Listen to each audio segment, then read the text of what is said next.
Let's take a small break and talk about a very important thing in modern web design: responsive web design. You have probably heard of it by now. So, in this lecture, we will set up our project so that we can easily build a responsive website. So, what is responsive web design? Building a responsive website means that that website will work well on any device and with any screen resolution. Working well means that that website is easy to read and to navigate without needing to constantly zoom in and zoom out, which is really annoying. Here are just two examples of responsive websites. You can see that they change with the browser's width, which means that they respond to the screen size, therefore the name responsive web design. According to Google, 50% of all internet traffic already happens on mobile phones, and this will even increase in the future. In fact, Google recently announced that mobile-friendly websites will be ranked higher on their search results page. So, it's really important to embrace responsive web design right now. So, there are three main ingredients to responsive web design. First is the fluid grid. In the fluid grid, all layout elements are sized in relative units, like percentages, instead of absolute units like pixels. In the CSS section, we used a static layout and defined width with pixels. Now we are leaving that behind and work with percentages. We will set up this fluid grid in a minute. And the same goes for images, so as to prevent them from displaying outside their parent elements. And finally, media queries allow us to specify different CSS rules for different browser width. With media queries, we can target different devices like mobile phones and tablets and make the website respond to their screen size. So, now that we know the main ingredients to responsive web design, let's go back to brackets and set up the fluid grid.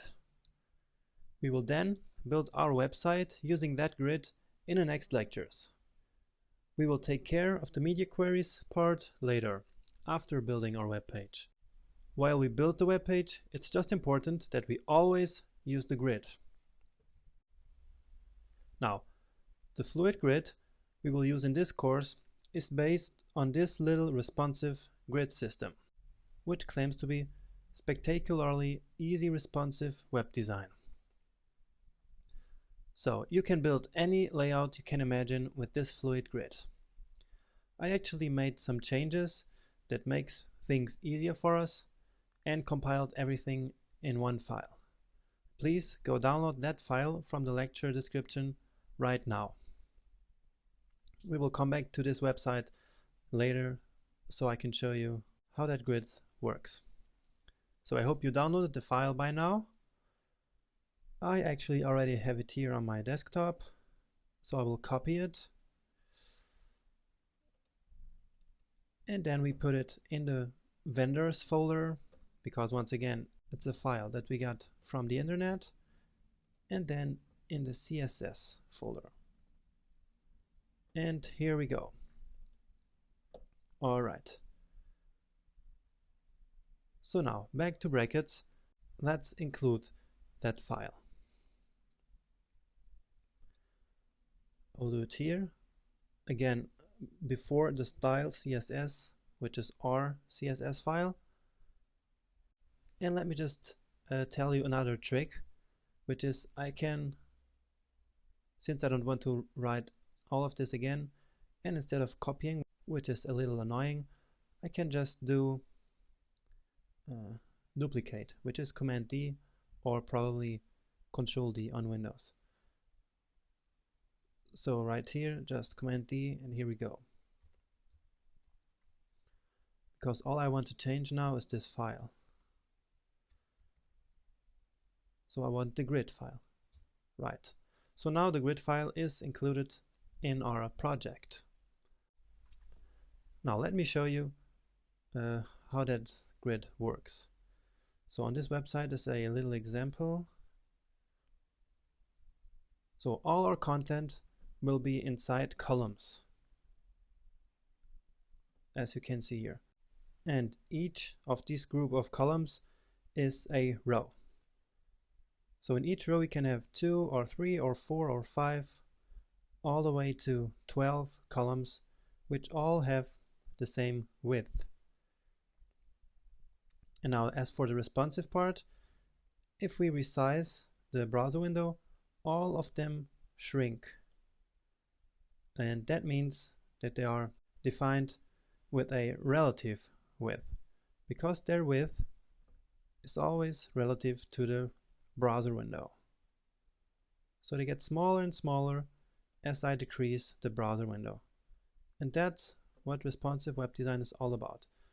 And after a certain amount of width, they even stack. So when they get too small, we can't see any content in this column here, right? Then they will all stack, just like this. And our website, since we will use this grid, will do the same. Okay, so let's see the CSS file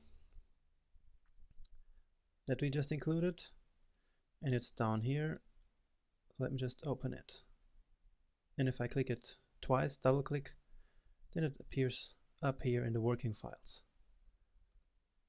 So we have a row and columns, and then different spans, and each of these span will be a column.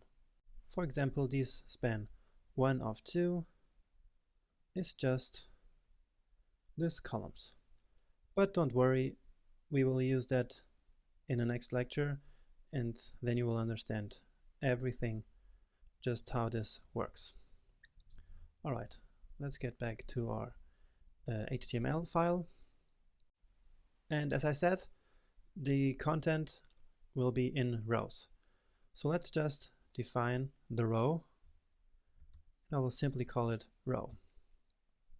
And what I want for this row is a maximum width of 1140 pixels, just as we used in our previous project.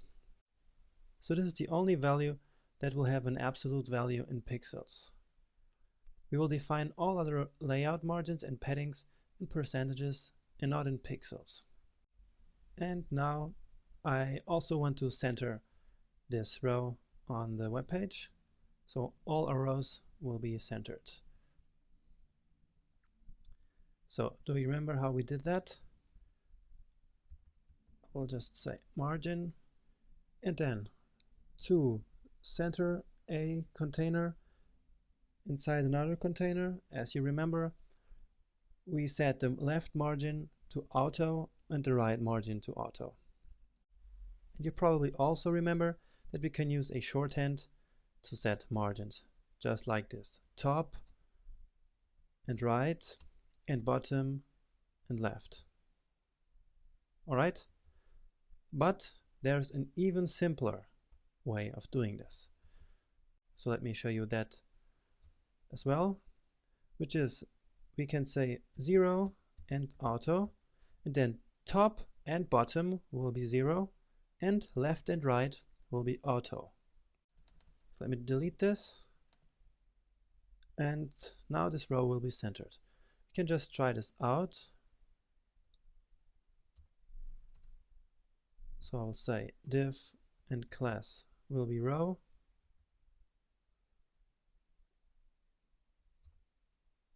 Alright, just put this here, and let's see how this looks like.